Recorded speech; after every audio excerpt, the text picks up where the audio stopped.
Selamat pagi. Alhamdulillah kita bisa bertemu dalam keadaan sehat walafiat. Terima kasih atas kedatangan dan kehadirannya dari Bapak Ibu Guru dari SD Negeri 5 Warujayeng yang mau menyempatkan waktu untuk mengikuti kegiatan diseminasi aksi nyata guru penggerak budaya positif dari saya pada hari ini tanggal 2 Januari 2023 jam 8 bertempat di SD Negeri 5 Warujayeng. Salam bahagia. Assalamualaikum warahmatullahi wabarakatuh. Salam damai sejahtera, Om Swastiastu, Namo Buddhaya, salam kebajikan rahayu untuk kita semua. Sebelumnya, ini adalah profil atau data pribadi saya. Nama saya Dr. Mas Bede. Saat ini saya bekerja di instansi SD Negeri 5 Warujayeng. Tempatan lahir tertera pada slide tersebut. Hari ini saya akan memaparkan tentang modul 1.4 budaya positif.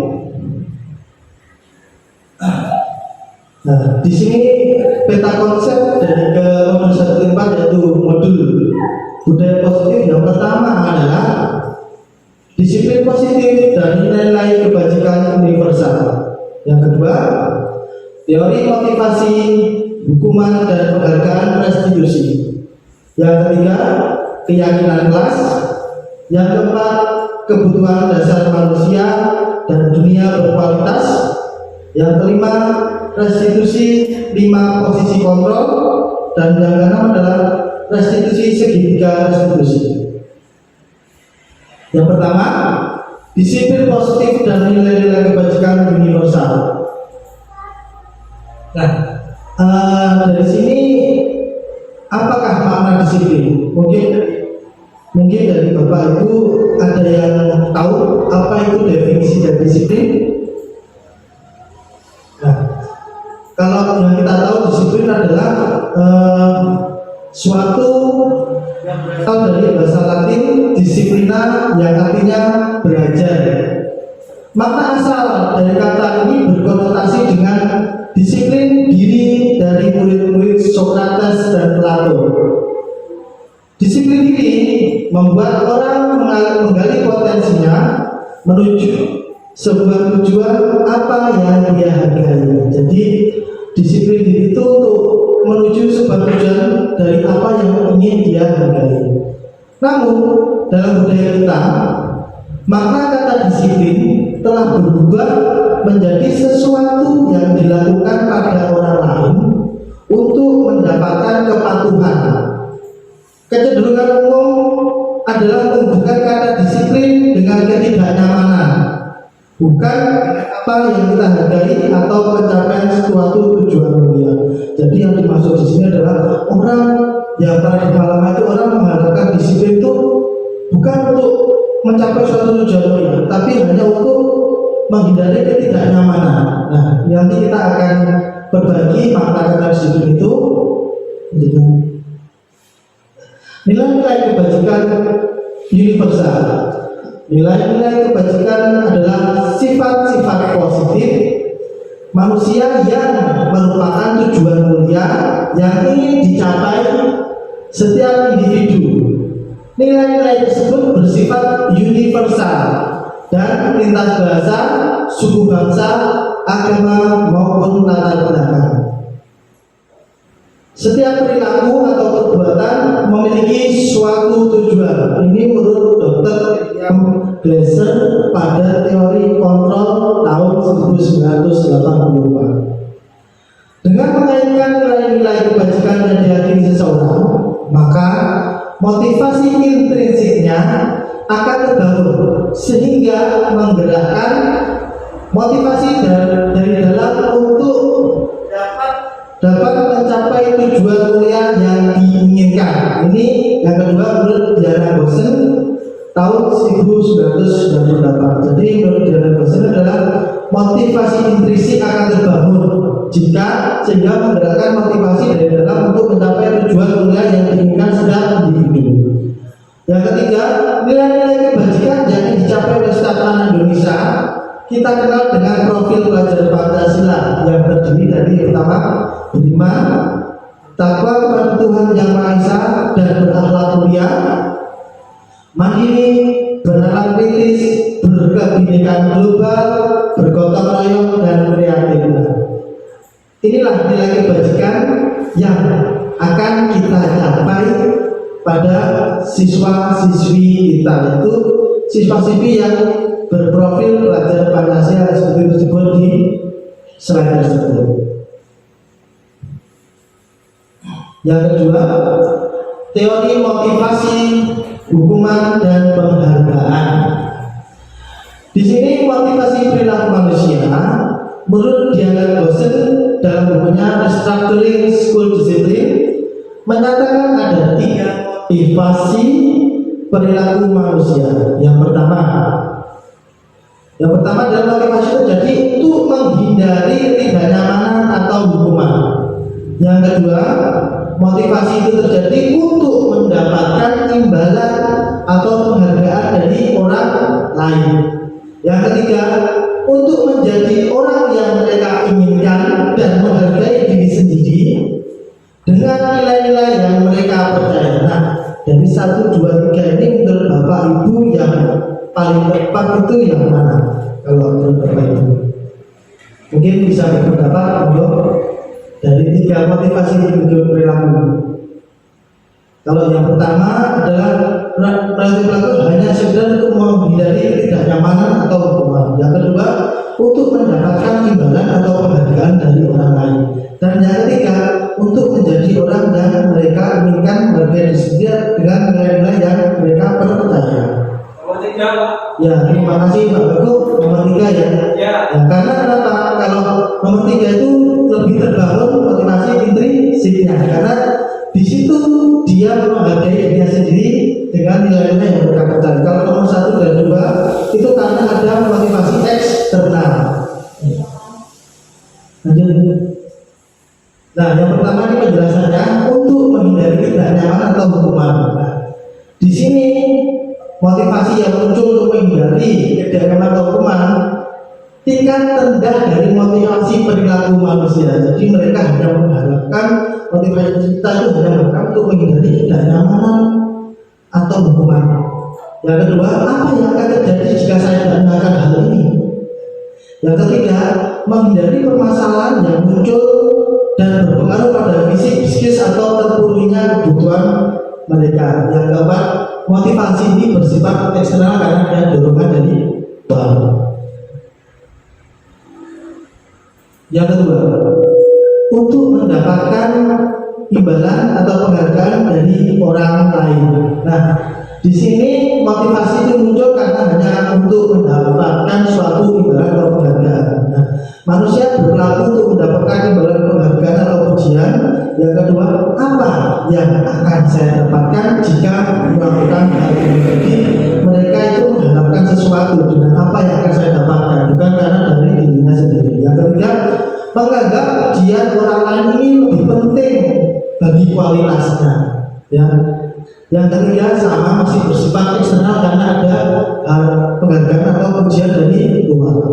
Yang ketiga, nah ini yang ketiga untuk menjadi apa yang mereka inginkan sesuai nilai-nilai yang diyakini. Nah, melakukan karena nilai-nilai yang mereka hargai dan yakini. Jadi anak-anak itu melakukan motivasi tercipta karena mereka meyakini akan nilai-nilai yang mereka yakini itu. Yang kedua, akan menjadi orang seperti apa jika saya melakukannya, karena bisa membayangkan hal seperti itu. Yang ketiga, merupakan motivasi yang membuat seorang memiliki disiplin positif. Ini yang paling penting, disiplin positif untuk menumbuhkannya itu sangat diperlukan pada anak saat ini. Nah, yang ketiga, ini sudah bersifat internal, muncul dari dalam dirinya sendiri.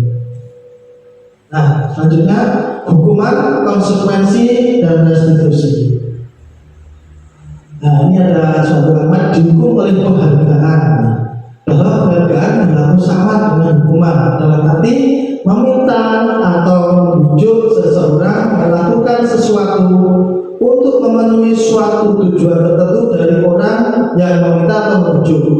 Dorongannya eksternal dan akan ada faktor ketergantungan.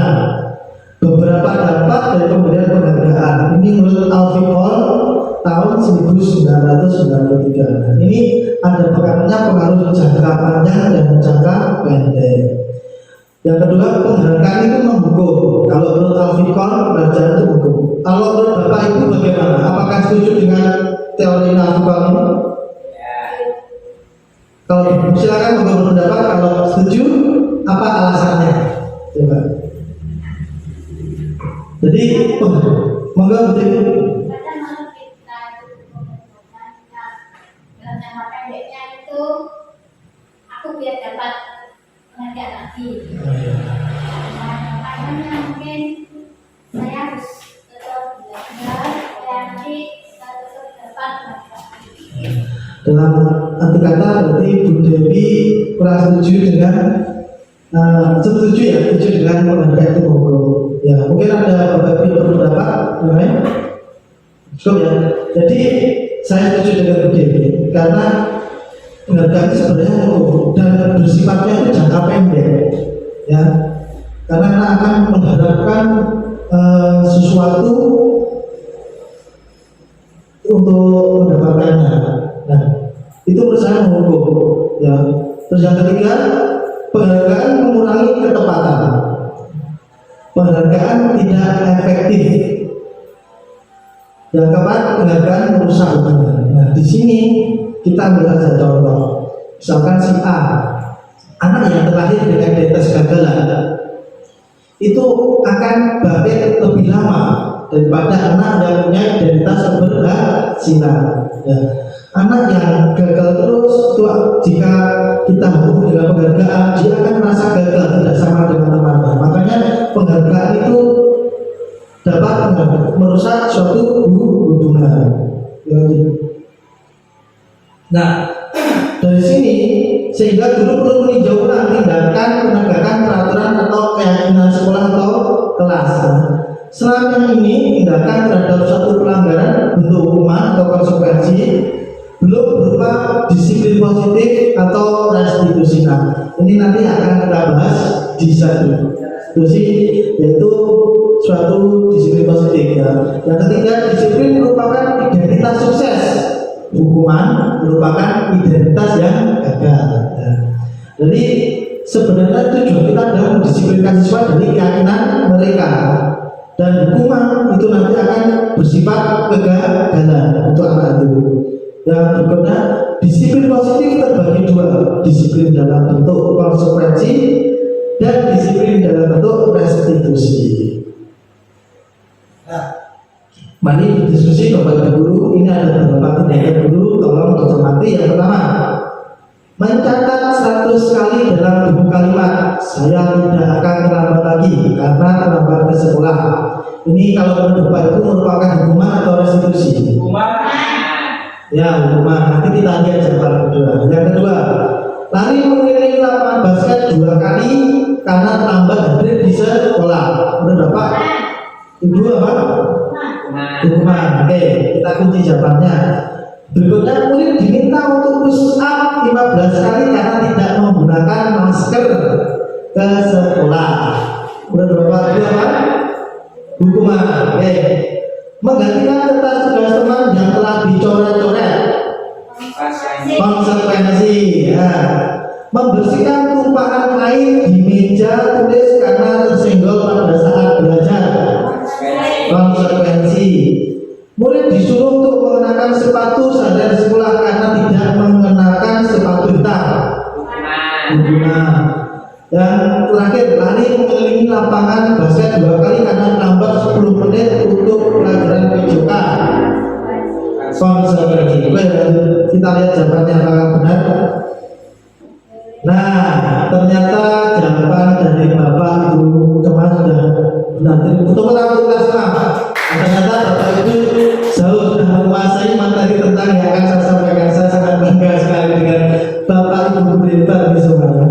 Jadi di sini perbedaan antara hukuman dan konsekuensi. Kalau konsekuensi itu apa yang dilakukan akan mendapat berikutnya. Kalau hukuman itu sifatnya menghukum seperti ini. Lanjut.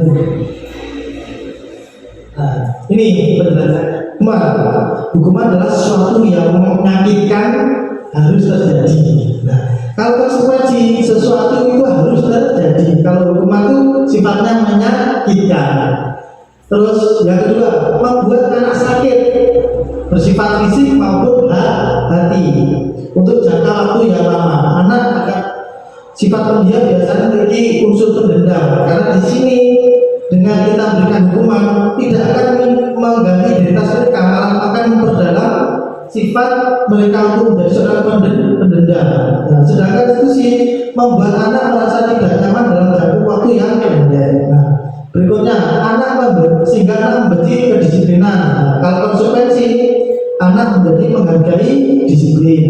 Berikutnya, hukuman bersifat paksaan, konsekuensi bersifat stimulus dan tanggapan. Jadi apa yang dilakukan mesti ada tanggapan, itu konsekuensi. Kalau hukuman mendorong anak menyakiti diri sendiri, kalau konsekuensi mendorong anak agar mudah menyesuaikan dirinya. Terus hukuman konsep diri yang buruk untuk konsekuensi konsep diri yang baik. Anak belajar untuk menjadikan kesalahan. Kalau hukuman ya, kalau konsekuensi anak belajar untuk mematuhi peraturan. Kalau hukuman marah, rasa bersalah, dipermalukan, merasa tak dihargai. Sedangkan konsekuensi kelainan hak dibuat tidak nyaman dihasilkan untuk sementara atau tempoh. Nah, sekarang lanjut restitusi. Apa itu restitusi? Nah, restitusi itu adalah proses menciptakan kondisi bagi murid untuk memperbaiki kesalahan mereka, sehingga mereka bisa kembali pada kelompok mereka dengan karakter yang lebih kuat.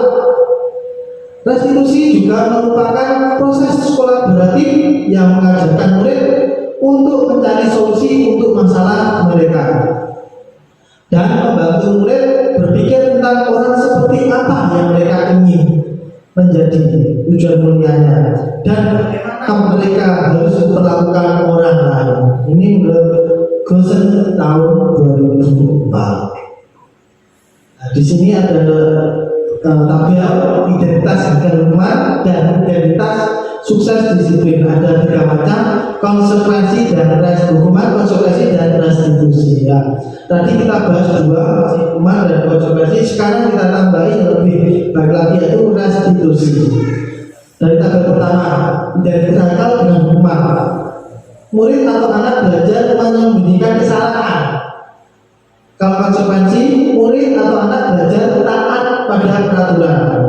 Ketika ada restitusi, murid atau anak belajar memecahkan masalah. Jadi ada perbedaan di situ ya. Kalau di hukuman seperti itu, berarti ada gradasinya. Jadi lebih baik dalam restitusi. Yang kedua, kalau hukuman mencoba mengontrol anak dengan penguatan negatif, membayar upah kesalahan. Jadi jika anak melakukan kesalahan, mereka harus membayar dengan upah kesalahan dengan melalui hukuman negatif sifatnya. Kalau konsekuensi, mencoba mengontrol anak dengan penguatan positif. Sedangkan restitusi, anak menjadi paham bahwa dirinya sendiri yang memegang kendali kontrolnya. Anak menjadi lebih memiliki tanggung jawab restitusi. Kalau hukuman dampak pada murid marah, merasa bersalah, rendah diri, memasihkan diri. Kalau di konsekuensi kehilangan hak, waktu jeda seorang diri atau time out dalam waktu yang singkat atau penahanan atau detention. Sedangkan restitusi, murid atau anak tidak kehilangan waktu, namun bersemangat untuk memperbaiki dirinya. Ya. Terus kalau hukuman tiba-tiba tidak diarahkan atau sangat melukai, konsekuensi sudah diketahui masuk akal. Ketika restitusi berupa undangan untuk mengadakan restitusi, anak diajak untuk memperbaiki dirinya. Kalau hukuman dibuat oleh guru, konsekuensi dibuat oleh guru dan murid atau anak. Kalau restitusi dibuat oleh murid atau anak, jadi anak bisa mengontrol apa kesalahanku sehingga dia harus bagaimana, akan lebih dalam kepada dirinya.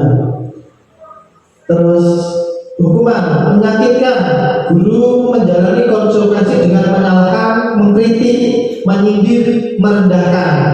Kalau konsekuensi pembantu guru menyatakan peraturan, melakukan peringatan dan menerapkan konsekuensi.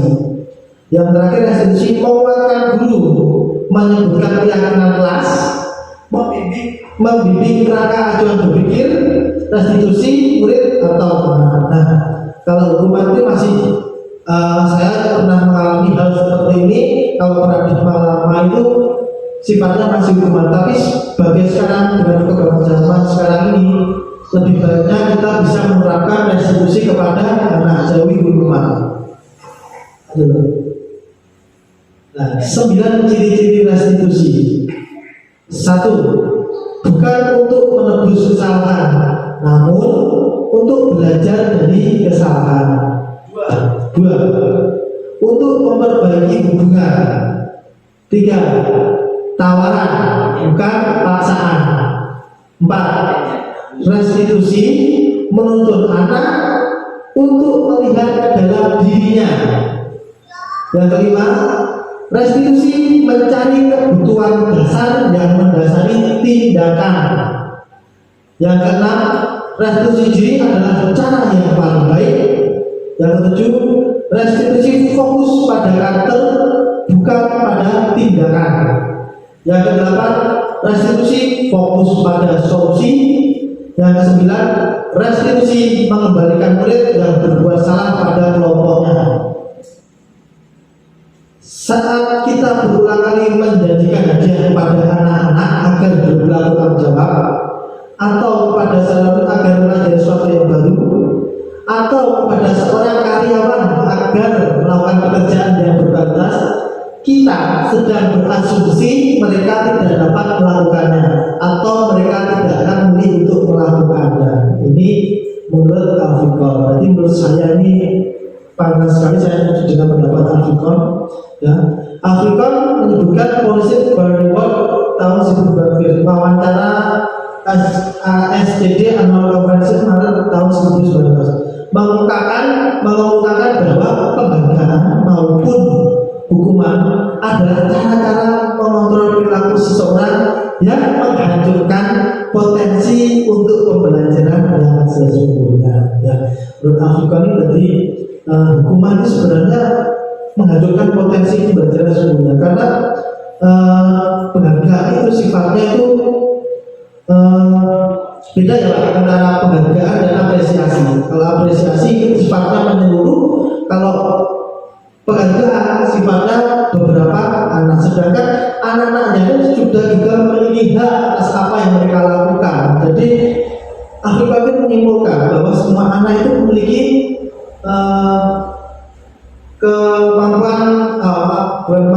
memiliki kebutuhan yang sama, diperlakukan yang sama. Jadi sifatnya apresiasi, bukan penghargaan. Kalau penghargaan akan menjauhkan anak-anak yang berprestasi dengan yang lainnya. Jadi anak yang berprestasi dia akan hanya mengharapkan penghargaan saja untuk mendapatkan motivasinya itu. Lanjut. Ya, keempat adalah keyakinan kelas. Nah, mengapa tidak harus saja? Kenapa harus keyakinan kelas? Nah, di sini kita akan bahas. Mengapa kita memiliki peraturan harus menggunakan helm dalam kendaraan roda 2? Nah, yang kedua, mengapa kita memiliki peraturan 3M, menggunakan masker, mencuci tangan, menjaga jarak 1,5 meter? Mengapa kita memiliki peraturan harus datang tepat waktu pada saat ikuti pelatihan? Nilai-nilai keselamatan atau kesehatan inilah yang kita sebut sebagai suatu keyakinan, yaitu nilai-nilai kebajikan universal yang disepakati secara tersirat atau dan tersurat, lepas dari latar belakang suku, negara, bahasa maupun agama.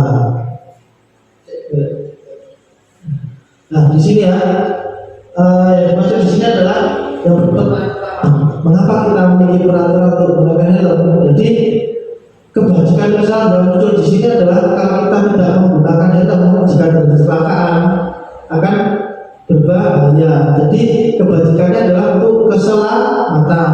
Yang kedua, mengapa kita melakukan peraturan budaya menggunakan masker itu untuk juga untuk kesehatan dan kebajikannya. Jadi keyakinan yang muncul itu adalah nilai kebajikan bisa disepakati secara tersirat. Nah, ini adalah diagram budaya positif. Jadi paling dari ini adalah peraturan kelas. Dari peraturan kelas mengembang itu keyakinan kelas. Dan keyakinan kelas adalah mencipta suatu lingkungan yang positif dan menciptakan suatu budaya yang positif, ranahnya lebih luas lagi. Nah, ini contoh dua macam kesepakatan kelas. Di sini saya ada yang pertama dari TK dan kita persatuan satu. Contoh kesepakatan kelas, kesepakatan kelas. Datang tepat waktu mengucapkan salam. Nah, yang kedua, menjaga kebersihan sekolah. Yang ketiga, berdoa sebelum dan sesudah kegiatan. Aktif dalam pembelajaran dan tertib. Ini contoh kesepakatan kelas ada di TK dan wanita persatuan. Yang berikutnya adalah kesepakatan kelas yang kedua. Kami guru dan murid saling menyayangi. B. Kami murid yang semangat belajar. C. Kami murid yang peduli dengan teman-teman. Ini salah satu contoh kesepakatan kelas. Nah, di sini kita akan coba berdiskusi lagi terkait dengan peraturan dan keyakinan kelas. Nah, peraturan selalu memberikan buku pada tempatnya. Ini keyakinan kelasnya apa kira-kira? Kalau seperti ini, tanggung jawab, dilarang mengganggu orang lain, menghormati, hadir di sekolah 15 menit sebelum belajar dimulai, komitmen, dilakukan kekerasan, keamanan, dilarang menggunakan narkoba, kesehatan, bergantian menunggu giliran, kedisiplinan bisa, bergaya juga bisa, gunakan masker, kesehatan, jangan berlari di kelas atau koridor, keselamatan. Nah, kita akan lihat apakah sesuai dengan keyakinan kelas dan kebajikan kita. Ya, ternyata benar beberapa. Terima kasih untuk apresiasi untuk Bapak Ibu Hebat. Ternyata Bapak Ibu Guru sudah paham semua ya, hebat semua ternyata ini. Kita sudah melaksanakan budaya positif nanti di lembaga kita.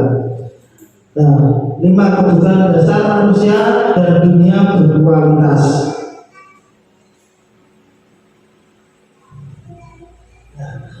5 kebutuhan dasar. Yang pertama adalah paling inti adalah bertahan hidup. Ya, itu semua manusia pasti punya keinginan untuk bertahan hidup. Itu paling primer. Yang kedua, cinta dan kasih sayang, penguasaan, kebebasan dan kesenangan. Ini untuk diagramnya seperti ini. Nah, 5 kebutuhan dasar manusia. Yang pertama, kebutuhan untuk bertahan hidup atau survival. Nah, ini semua manusia pasti mempunyai keinginan untuk atau kebutuhan untuk selalu bertahan hidupnya, itu perlu. Yang kedua, kebutuhan untuk merasa diterima atau love and belonging. Ya. Yang ketiga, kebutuhan akan kebebasan atau freedom. Yang keempat, kebutuhan akan kesenangan atau fun. Yang kelima, kebutuhan akan penguasaan atau power. Nah, untuk lanjutnya ya, untuk membangun budaya sekolah yang positif dengan lingkungan yang aman dan mendukung murid untuk menjadi pribadi yang berdaya dan bahagia. Salah satu upaya yang dapat dilakukan guru adalah memenuhi kebutuhan dasar yang mendasari perilaku murid. Nah, kebutuhan dasar dari mana tadi? Ya, siswa memiliki kebutuhan 5 dasar itu kita harus memahami. Ya.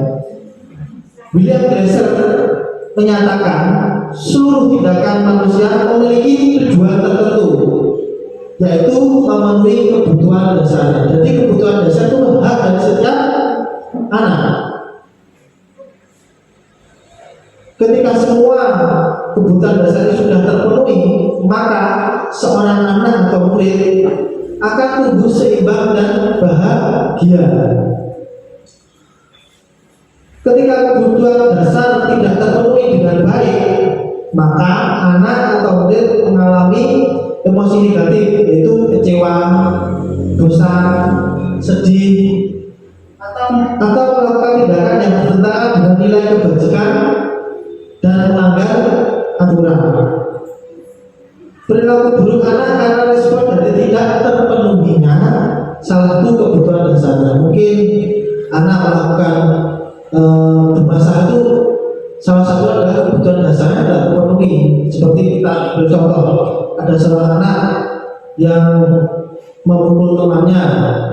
Menurut mereka itu menyenangkan. Nah, itu kebutuhan dasarnya tidak terpenuhi. Tapi sebagai guru kita harus bisa mengarahkan untuk mencari kesenangan atau berdasar mencari kesenangan. Harusnya tidak seperti itu. Ya. Jadi identitas anak itu melakukan suatu tindakan yang negatif itu hanya semata-mata mungkin karena untuk memenuhi kebutuhan dasarnya tidak terpenuhi. Jadi kita harus bisa memahami seperti itu. 6, yaitu 5 posisi kontrol. Suatu program disiplin positif yang berpusat pada murid yang dikembangkan oleh Diana Gosen dengan pendekatan restitusi. Melalui riset dan teori kontrol Dr. William Gosen berkesimpulan ada 5 posisi kontrol yang diterapkan seorang guru, orang tua ataupun atasan dalam melakukan suatu kontrol.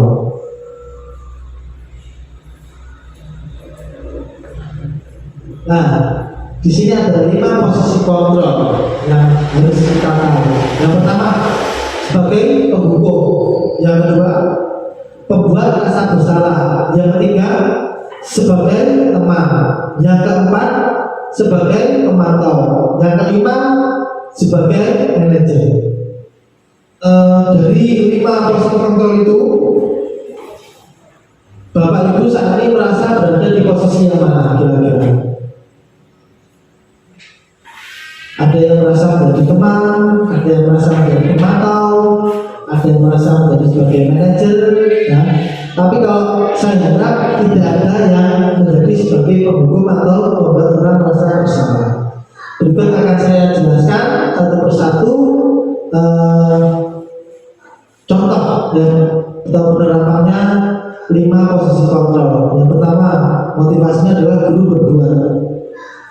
Jika menganggap sebagai penghukum itu menghadik atau menunjuk-nunjuk, menyakiti atau menyindir siswa, itu sebagai penghukum. Tentunya kita tidak mengharapkan jika kita sebagai guru berbuat seperti ini. Yang kedua, membuat orang merasa bersalah, berceramah dan mengatakan seharusnya bla bla bla bla. Ibu kecewa dengan kalimat seperti itu membuat anak menjadi merasa bersalah. Ya. Yang ketiga, sebagai teman, contohnya membuatkan alasan-alasan muridnya.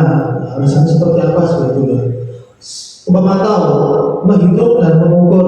Jadi mengukur kesalahan seperti ini ya. Yang terakhir, yang kelima paling ujungnya mengajukan pertanyaan-pertanyaan, jadi lebih menghargai diri sendiri.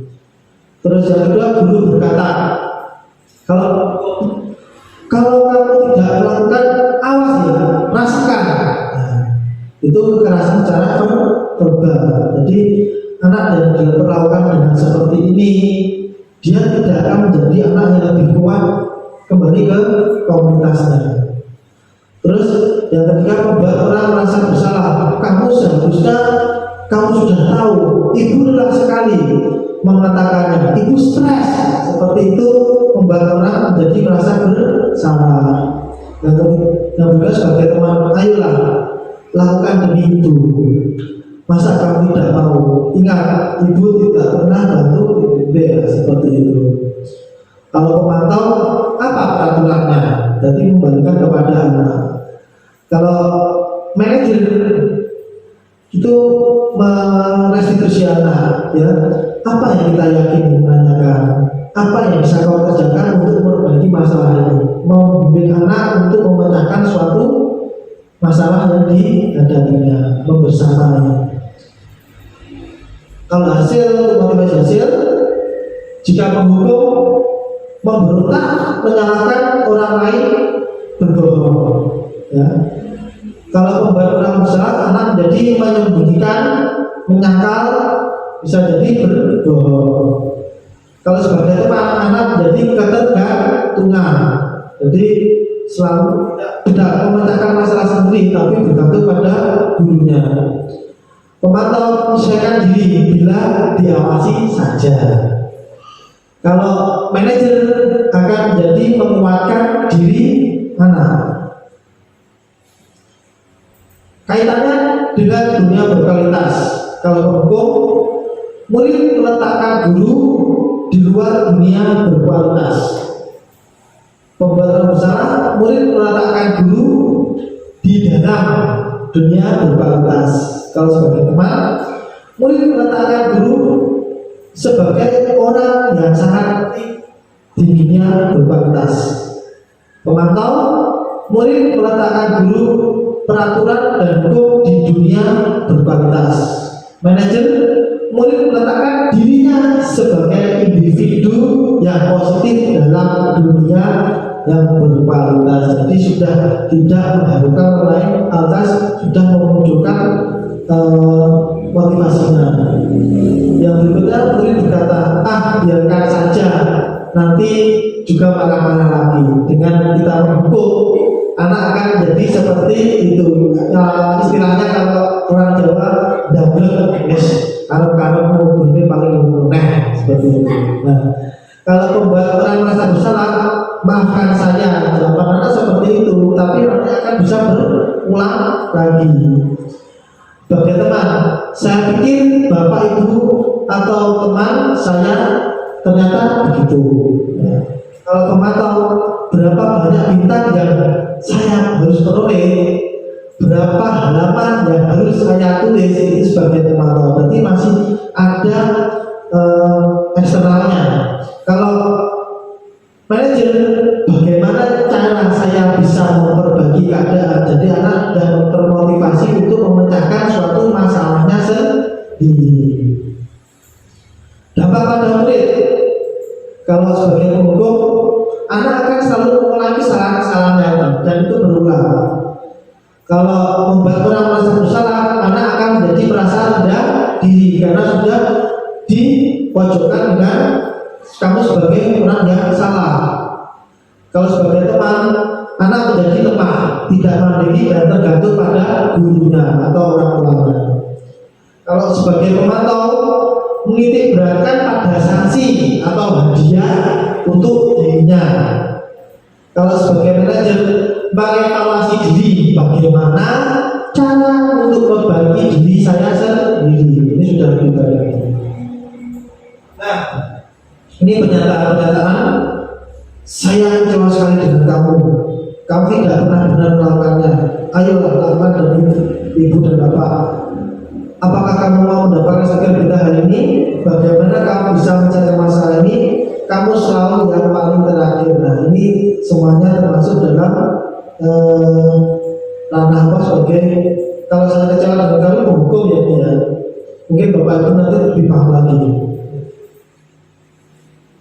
Bergerak antara, di sini ada dua macam bagian ya, peraturan pemantau, konsekuensi atau hadiah.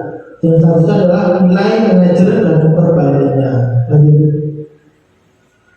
Berikutnya adalah segitiga restitusi. Nah, di sini segitiga restitusi ada tiga macam bentuknya. Kalau kegiatannya, yang pertama adalah validasi identitas yang salah, menanyakan keyakinan dan stabilitas data. Dari segitiga restitusi ini semuanya saling berhubungan ya. Yang pertama adalah menstabilkan identitas. Untuk membuat anak yang merasa gagal karena berbuat salah menjadi positif terhadap dirinya. Ini ada contoh, guru berkata, berbuat salah itu hal yang manusiawi. Jadi itu untuk menstabilkan identitas anaknya dari yang gagal untuk menjadi baik. Terus kedua, tidak ada manusia yang sempurna. Yang berikutnya, Bapak Ibu juga pernah berbuat salah. Kita pasti bisa menyelesaikan permasalahan ini. Ini contoh-contoh kalimat untuk peserta berkreativitas. Bapak atau Ibu tidak tertarik untuk mencari tahu siapa yang benar, siapa yang salah. Bapak Ibu lebih tertarik untuk menyelesaikan masalah yang kamu hadapi. Berikutnya, kalau kamu menyalahkan dirimu sendiri terus-menerus, apakah kamu bersikap baik pada dirimu sendiri? Ini contoh-contoh kalimat yang bisa Bapak Ibu gunakan nanti untuk menstabilkan identitas anak. Yang kedua, validasi kebutuhan. Validasi berarti membantu murid untuk mengenali basic atau kebutuhan dasar yang ingin dipenuhinya ketika melakukan kesalahan itu. Ya. Pada dasarnya, setiap tindakan manusia tujuannya adalah untuk memenuhi basic atau kebutuhan dasar. Apakah itu power, freedom, love, atau belonging, fun, atau survival. Tadi ada 5 kebutuhan dasar manusia. Jadi sebenarnya tindakan manusia itu hanya untuk 5 kebutuhan dasar mereka. Nah, di sini kita harus memvalidasi setelah kita menstabilkan identitas, kita melakukan validasi kebutuhan. Yang pertama, contoh-contoh kalimat untuk memvalidasi kebutuhan yaitu adalah kamu bisa saja kan melakukan yang lebih dulu, tapi kamu tidak melakukannya kan. Nah, itu contoh. Yang kedua, kamu pasti punya alasan mengapa kamu melakukannya. Selanjutnya, apa yang penting bagi kamu? Terus berikutnya, kamu boleh tetap berusaha menjaga itu, tapi tambahkan sikap lain yang baru. Terus berikutnya, maukah kamu belajar cara lain untuk mendapatkan yang kamu butuhkan tanpa harus memukul? Apakah kamu bisa melakukan dengan lebih baik besok lagi? Nah, ini contoh-contoh kalimat untuk memvalidasi kebutuhan mereka. Berikutnya adalah menanyakan keyakinan. Anda melihat kesalahannya dihubungkan dengan norma-norma sosial dan nilai-nilai yang mendasari manusia berinteraksi dengan orang lain. Nah, ini contoh-contoh kalimat untuk menanyakan keyakinan. Ya, yang pertama adalah apa nilai yang kita percaya di kelas atau di sekolah kita. Kedua, nilai-nilai universal apa yang telah kita sepakati. Kelas yang ideal itu seperti apa sih? Kamu ingin jadi anak seperti apa? Apa yang kamu rasakan? Ketika kamu lakukan itu, kamu menjadi orang yang seperti apa? Ini contoh-contoh kalimat. Setelah itu intervensi 30 detik. Jadi intervensi ini bisa membantu murid kembali ke tujuan semula dengan cukup singkat dan dengan cara non konfrontatif. Pertanyaan yang diajukan biasa dikemukakan oleh seorang pemantau atau manajer. Contoh kalimatnya berikut saya jelaskan. Yang pertama ya, apakah kamu ingin berbuat lebih baik? Yang kedua, apakah kamu bisa mengubah kegiatan atau perilaku kamu saat ini menjadi sikap yang lebih membantu? Kapan kamu siap untuk mulai? Saat ini kamu harusnya berbuat apa? Bagaimana kamu ingin diperlakukan pada dunia ini? Bisakah kamu melakukannya? Apa yang kamu inginkan? Peraturannya apa? Nah, itulah contoh-contoh kalimat intervensi 30 detik. Berikutnya adalah rancangan tindakan untuk aksi nyata modul 1.4, yaitu saya akan merencanakan beberapa kegiatan ada yang positif, yaitu melalui kegiatan lingkungan belajar bersih dan nyaman. Latar belakangnya adalah pendidikan itu adalah untuk segala kebutuhan yang ada pada anak-anak agar mereka dapat mencapai keselamatan kebahagiaan setinggi-tingginya baik sebagai manusia maupun anggota masyarakat. Ini menurut Diajar Dewan Tolong. Dalam menuntun pendidik diharapkan bisa menumbuhkan anak yang berkarakter, ya, berkarakter baik, seperti peduli pada lingkungannya dan aktivitas belajar dengan tujuan untuk menumbuhkan karakter baik anak itu. Ya, saya ingin menerapkan budaya positif dengan menciptakan lingkungan belajar yang bersih dan nyaman untuk belajar. Ini sudah saya rencanakan untuk masa tindakan. Minggu pertama saya minta izin kepala sekolah, saya sudah menanyakan. Yang kedua, mendiskusikan pada siswa tentang sepakatan kelas. Tadi di atas adalah sepakatan kelas yang kita jelaskan. Yang ketiga adalah melakukan refleksi. Nah, tujuan dari kegiatan adalah menumbuhkan kesadaran murid akan pentingnya menjaga kebersihan dan kesehatan, menumbuhkan budi pekerti peserta didik yang peduli terhadap kebersihan lingkungan sekolah dan sekitar, terbentuknya kebiasaan pada anak untuk menjaga kebersihan sekolah, terciptanya lingkungan belajar yang bersih dan nyaman melalui keyakinan kelas. Tolak ukurnya, terciptanya lingkungan kelas yang bersih tanpa sampah, suasana belajar menurut kelas lebih bahagia oleh karena terciptanya kenyamanan belajar pada kelas yang bersih. Juga terbangunnya semangat mewujudkan budaya positif secara gotong royong atau bersama-sama di lingkungan sekolah. Ini beberapa kegiatan yang akan kami terapkan untuk aksi nyata ini tentang budaya positif. Mungkin dari sini ada yang ingin ditanyakan terkait kegiatan budaya positif ini. Yes. Nah, ini terima kasih dan salam bahagia. Kita sudah pada penghujung. Saya besar harapan saya dengan penyampaian budaya positif ini akan memberikan dampak untuk lembaga kita, ya, jadi lembaga yang lebih baik dalam membersamai anak didik kita. Mungkin sekian dari saya yang ingin saya sampaikan. Wabillahi taufiq wal hidayah.